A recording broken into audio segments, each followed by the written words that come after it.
Hello everyone and welcome back to another video. So sorry about this. This is going to be my third video of the day. I'm the spam is real, but I thought I'd have to do this because this is probably one of the biggest things I've read to do with the Space Marines. Well, specifically the Blood Angels, because we now have confirmation that the Primaris do suffer from the same effects as the Blood Angels. This is taken from Guy Haley's latest book, Darkness in the Blood, where it's the next stage of Dante's story.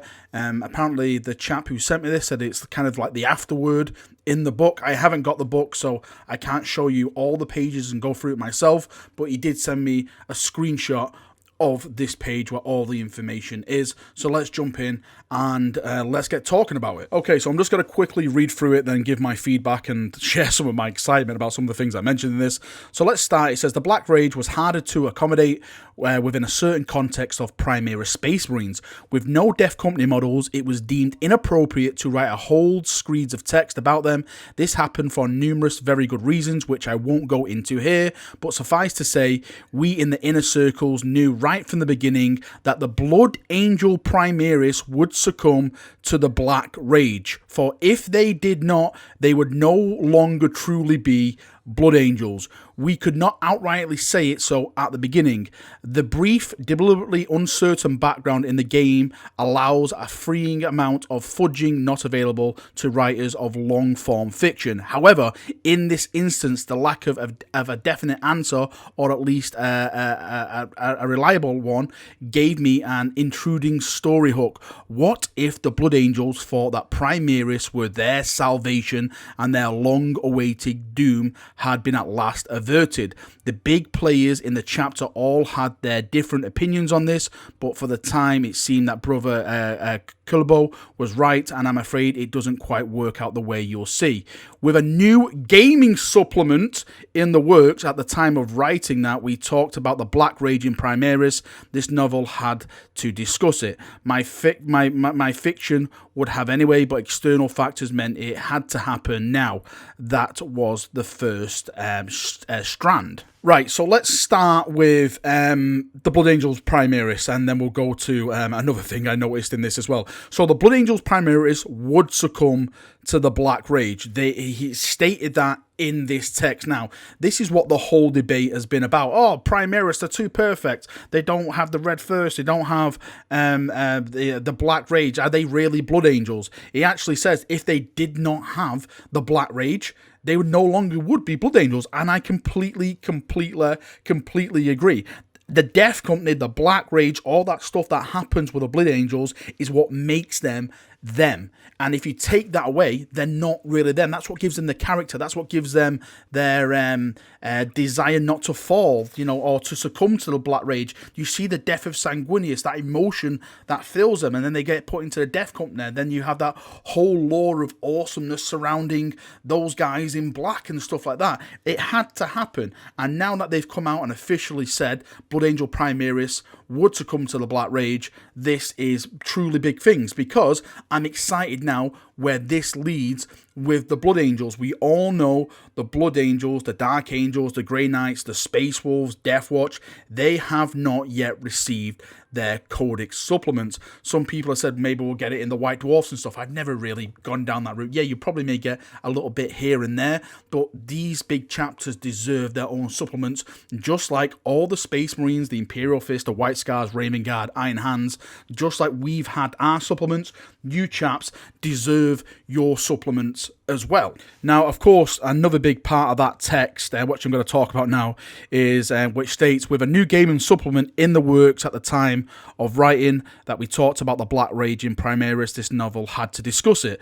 So for me, that confirms that there is a brand new gaming supplement for the Blood Angels in the works, and it's probably going to be coming sometimes next year. They mentioned gaming supplement, not codex, a supplement. So this is why I'm not thinking that this book was written when the Blood Angel Codex was put out early this year and stuff like that, because it was called Codexes, and now we have the gaming supplement name because, of course, Imperial Fist supplement, Iron Hand supplement, White Scar supplement, and it looks like what GW's got to be doing, they'll be doing the Blood Angel supplement. Of course, that means that they'll have to do the Space Wolf supplement, the Dark Angels supplement, hopefully Grey Knight supplement, hopefully Death Watch supplement, all supplements now for the entire Space Marine factions for the Imperium. So this now opens up a lot of doors when it comes to wishlisting thoughts, going down the rabbit hole. For example, we already know from today's video that Primaris Mephiston is definitely happening.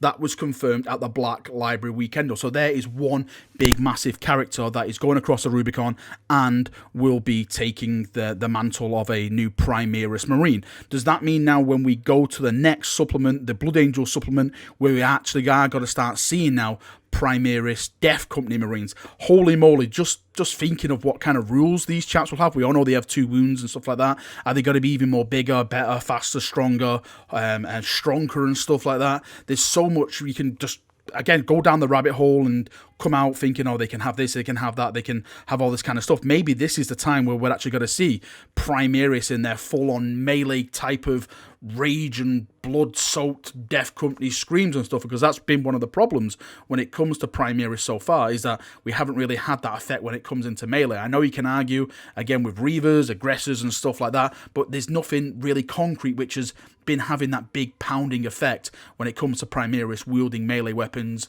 and ripping enemies apart. I am massively excited now to see what is going to be coming. Maybe at some of the big events that are going to be happening sometime next year, this is where they're going to start announcing this stuff, showing this stuff off. Deep down, I think we all really knew that the Blood Angels, the Space Wolves, the Dark Angels, Grey Knights, Death Watch, those that haven't received their own coded supplements would eventually receive their own actual books, because there's just too big a factions not to receive that. Again, with confirmation of, you know, the new gaming supplement in the works at the time of writing all this and stuff like that, it has to happen for the rest of the people, and I expect this is going to be the big releases now all through next year. Hopefully it's not just Space Marines, because I know there's probably going to be a lot of Xenos here, a lot of Chaos people here saying, oh, you guys again getting all the love. Hopefully we will get more supplements for, like, you know, Guard and like Mordian supplements, and, you know, hopefully if my wish list is like Praetorians, all that kind of stuff. And when it comes to Chaos, hopefully you'll get like a Emperor's Children supplement. I know technically in Faith and Fury they are getting a little bit of a supplement in that, but I think these big factions definitely need their own standalone books to make them really stand out on the tabletop. Alright, Chaperonios, thank you for coming, thank you for watching. As always, again, this was taken from the latest novel in the Dante series, Darkness in the Blood. I don't have the novel at all. This was just sent to me from a chap over on Facebook stating that he has it, and he took a picture of this because, of course, what it said about the Death Company and stuff like that. When I can get my hands on it, and of course, I'll do my best to go through all the pages and see if it mentions even more about it and what it really goes into about Death Company and all that kind of stuff. Thank you for coming. Thank you for watching. I hope you've enjoyed it. I'll see you all very, very soon. Let me know your thoughts, feedbacks, everything like that, what we normally talk about in the comment section. Do you love this? Do you hate this? Are you looking forward to a potential new gaming supplement for the Blood Angels? What are your thoughts on that? What would you like in that? What characters do you want to become Primaris? Put it all down below and we can have a nice, awesome little conversation as always down there. Thank you once again. See you now and bye-bye.